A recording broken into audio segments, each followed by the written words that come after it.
The ego is the system that runs your sense of self. It is made out of thought patterns, emotions, and behavioral loops, and the stories that try to hold it all together. Left unchecked, it creates endless existential searching, chronic disconnection, and the persistent sense that something is wrong.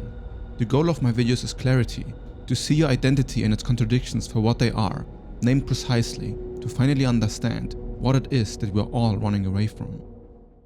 You likely imagine ambition to be a powerful movement towards something that drives you, and addiction to be like the absence of drive, and just kind of this lazy sort of lifestyle where you lose yourself in like meaningless drivel.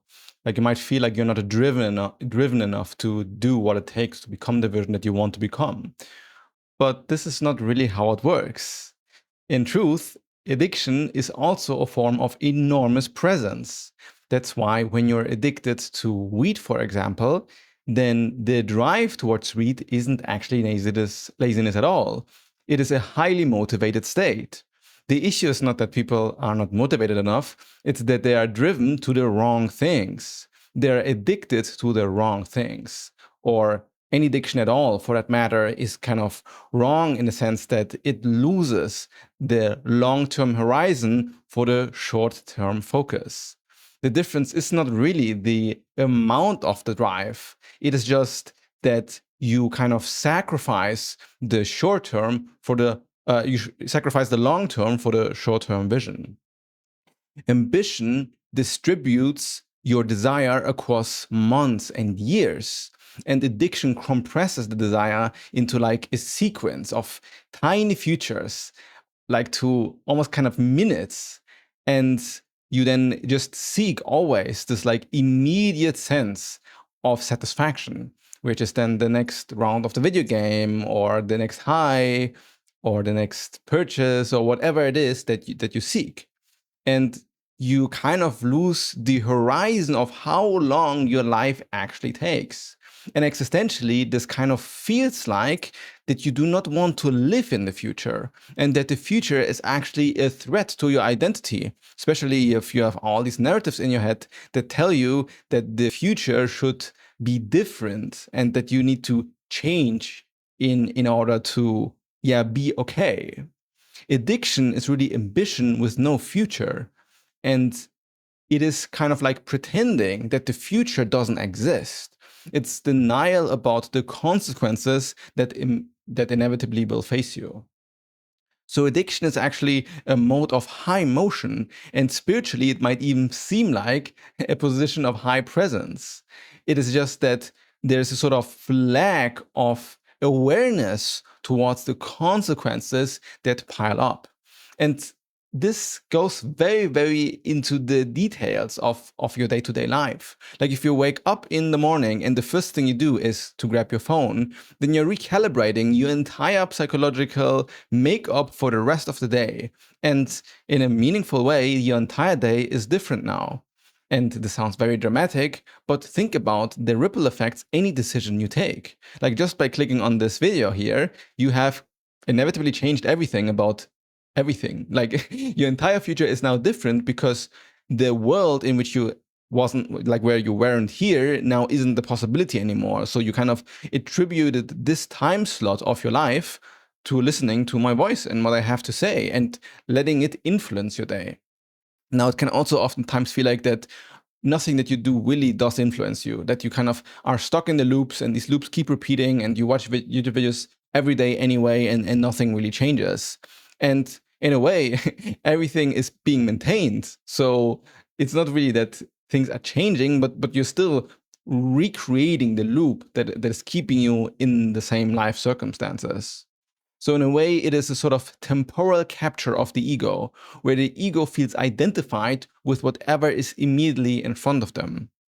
And the more narrower the thing is that you want to experience, the more the addiction kind of claims the activity. And it might even feel like as the addiction itself is a sort of ambition.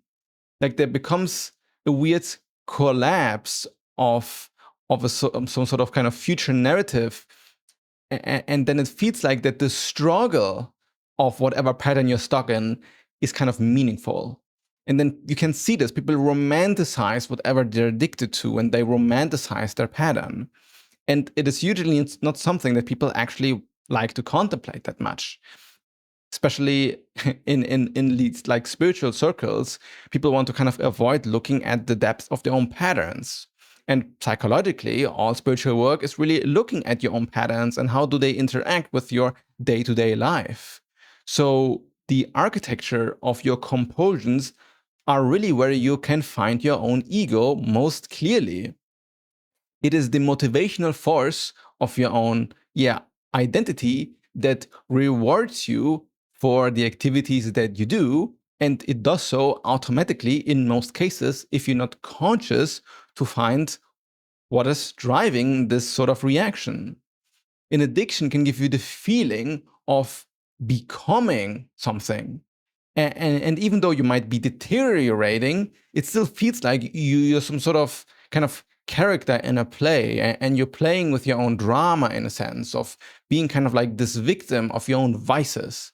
And then this own victimization of your own vices becomes also weirdly stimulating, like almost fulfilling, despite that it might be hurting. And there are a lot of needs that get met by certain patterns. And oftentimes we don't know where these needs are coming from. Like a video game might supply you the sense of mastery or the sense of control or progress. And then it is difficult to find this velocity of progress in day-to-day life. And then YouTube can also like apply you with the sense of information and learning in like a very rapid rate without you actually having to do any work, because everything is getting spoon-fed into you, and most content is not actually challenging. It's there to keep you engaged and attracted to whatever is being shown to you. And if it's too challenging, too confrontational, too mystical and esoteric, or just too cold and rational and psychological, then most people lose interest, because you are actually just trying to distract yourself in the present moment from whatever's going on in your life. And instead of like being with yourself, understanding your own patterns, it is way easier to just consume and feed whatever hole is in you. And for a short amount of time, it might seem like that this is working, but you are sacrificing your potential of the future. You can kind of simulate emotional textures too by certain addictions. And an addiction doesn't need to be like this big deal or like this like grandiose idea, but you might be addicted to going to bed at a late time because there's something very fulfilling about being sleepy. And this might sound odd, but I personally have dealt with this my entire life. The sense that I don't want to go to bed because I'd rather be conscious and awake, and then to stop whatever stimulation you have and then care for your long-term health and your sleep architecture, which by the way has an immense ripple effect on your future. Like the last 3 days of your rest determine so much about your mood, your thoughts, your ideas, your creativity. And these are the things that we are not conscious of because we're just used to whatever pattern we are stuck in. So the loop of any sort of pattern or addiction makes you feel like your identity is safe. And the future is kind of like the scary thing where you might actually be dead. Like you don't actually know if the future ever arrives, because in some sense, you can never be in the future. You can only be wherever you are now. So then the idea that you must sacrifice your present moment experience for some imagined future doesn't really work, because the future never actually arrives. And then you might wonder, okay, so what does actually work? Like, how can I be more ambitious? How can I actually understand my patterns in a way that leads me towards a better future? And the weird thing is that you kind of have to leverage the tendency to be addicted into the present moment. When you do something out of love, when you do something out of presence, when you do something without thinking about the future or without overthinking about the exact consequences, like when you play a game, then you enjoy the moment, and then it's more likely that you're going to do it again. If you have a creative pursuit, like some art that you do, something that you want to achieve, then usually ideas about the future actually limit you because you're so stuck up in how you should be already in the future. Like you should have already gained more success in whatever your passion is, and you haven't had it yet, that the idea of where you are now limits your potential because it feels like you're not where you should be yet. And then being in the present moment makes you feel like that whatever comes ahead is insurmountable, like there's just too much work ahead in order to make it happen.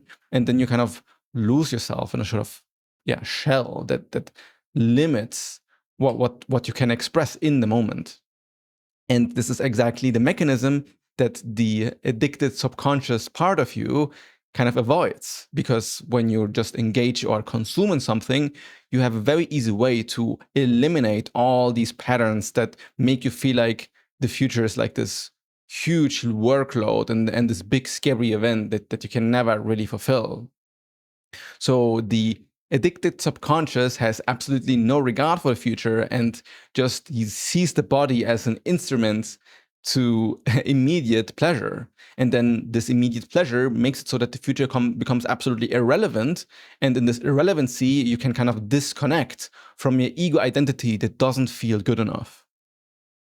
So in a way, you want to become addicted to the things that feel pleasant in the moment, in the same way you are addicted to things you find enjoyable.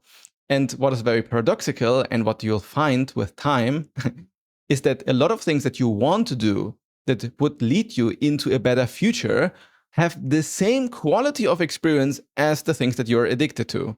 Like working out, or working at your business, or dating more, meeting new people, things that make you anxious and uncomfortable, will quickly feel like the same sort of quick or like immediately gratifying thing as the addiction does. And it sounds kind of unbelievable from the mind that has narrowed its own sense of pleasure from all of these toxic patterns. But in fact, the more you engage with these like long horizon tasks, you notice they're not actually that long horizon either, because the long horizon doesn't actually exist. The pleasure of creativity, the pleasure of physical workouts, the pleasure of confronting the things that you're anxious about can have the same sense of immediate reward the moment you have wired your ego into the sense that the long term and the immediate are actually one and the same, because the long term never arrives and the immediate is done in the joy of the experience itself. So you want to find out what is it that removes you from the joy of engaging in a certain experience. Like people ask me, how am I able to like be so prolific, I think was the word. I saw somebody ask me that in the comment section, and I don't actually feel that prolific. I'm doing one YouTube video a day for like a few months now, and I've been working for a long time on this YouTube channel, and it took a long time to go from like one video a month to like one video a week to now a video every day. And I think I'm not like, I feel like enough as a person. I feel like I clearly am heading in the right direction and I'm making meaningful progress every single day. But I still feel like I'm like at 10% of my capacity. I want to write more Substack articles. I want to launch my community. I want to make a course for the community. I want to write more for myself. And I'm also like, working out more. I'm meditating. Like I'm clearly progressing, but think I'm probably still at just 10% of my capacity. But it's not this feeling of, oh, wow, what I'm doing is not good enough. Oh, I need to do more. Whenever I do stuff, I'm just very present. And it makes it very easy to just turn on the camera, look at my notes, look at the ideas that I've been writing about, and then record these videos. Like I barely script them. Like I have some like notes or outlines. Like right now I have some like outlined ideas, and then I just talk about the stuff that I know deeply. And it is somewhat like a creative expression, but also a very spontaneous thing. Despite me planning a lot about how do I call the video, like what is the right thumbnail, but sometimes just to like get the rep done, I just do something quite simple and I don't overthink it too much. And I think a lot of the problems that makes people like constrict into the ego identity is that they overthink too much. They are too worried about what something means. Like if they express something artistically, they're too worried about how they're going to be perceived. or if they're starting to work out when they have been like kind of dismissing their health, it's almost like the ego gets scared of what does it imply if we're able to suddenly work out? What does it mean if we suddenly can change and become more powerful within that change? So what you really want to do is kind of understand what your long-term goals are once, like have it as like an aim, but then notice the joy of whatever you are doing in any present moment. And this joy can come from anywhere. Like it doesn't matter really what it is that you find joyous, whatever your passion is. What you don't want to do is you don't want to create from lack. You don't want to create from the sense that you are missing something and now you need to catch up to what you have been missing out on. Then you constrict and you don't become as expressive and creative as you could be, because now you're not creating from love, but you're creating from a sense of lack. And I noticed this too when I had like any sort of things that I'm trying to get good at. Like I liked to play chess. Now I'm playing a lot of video games, like fighting games specifically, and I enjoy a game that's called Guilty Gear, but I play like the old one. It's called Accent Core plus R. It's a very, very nerdy video game. And like I really like getting good at this game. There's a lot of passion for me, and it brings me into the moment in like a meaningful way. And this might sound weird to you, but the difference between playing this game and working at my business doesn't actually feel categorically that much different. They're just two things that I enjoy doing a lot. And there are two things that bring me into the present moment, and I like to get better at them just over time. But I don't think about all the videos that I have to do every single day from now till the end of time. And when I play the video game, I don't think about the 200 hours that I'm going to play this game for the next like 6 months. Like this would completely bring me out of the moment and rob the joy of whatever I'm doing. And this joy can be robbed equally from like playing games to having any creative pursuit of any matter. And now my business is getting more and more serious, like getting more clients, and my entire work trajectory, the ambitions that I have, they become more and more crystallized, and my workload becomes more and more. But personally, it has been feeling easier and easier over time, just because, I mean, I get the reps, I get better at what I do, I'm more confident about what I do, but also I've learned to find the joy in what I do in any moment. And yes, of course, there's stuff that you don't want to do. It is still work. It's not that, oh yeah, it's just like playing a game. There's no work. And of course it is work. But I would say that if I'm really grinding out some like block strings, it is also work. So it is really a question of where does your attention flow. And oftentimes you might also constrict yourself in ideas of like you have to do things in a specific way. Like you plan things out exactly, and if it doesn't go out according to your plan, then you also failed. And this is also kind of like the same mechanism of not really being present. Like you might think, oh, I need to work out immediately after I wake up in the morning, and then you don't, and then it feels like, oh, the day is ruined. And just like, no, work out whenever you feel like it. Work whenever you feel like it. Now, depending on what you do, this isn't always possible. And in many cases, you have to like spend time on things that you don't necessarily want to spend time on. But even then, any sort of resistance in the moment that tells you, oh, I have to do this, or I wish I wouldn't have to do this, or I really want to be somewhere else right now. All of this is robbing you of the joy because you're bringing yourself out of the present moment. And this dynamic between future and past, present and joy, dislike and not being in the moment, is really where these entire mechanisms of drive and ambition and distractive addiction comes from. The ambition is really just the aim that you are moving towards, and it is kind of loosely aimed. And then the ambition feels very visceral because you show up every day. And then, it's going to look like from the outside that you're super like driven, or I like this highly motivated person, but you actually just build structure in your own like ego architecture that makes you naturally flow into the direction in the long term where you want to be flowing anyway. And in a way, you have to kind of be honest with yourself about the things that you actually want, and notice how this want manifests in the present joy when you engage with the things that are most meaningful to you.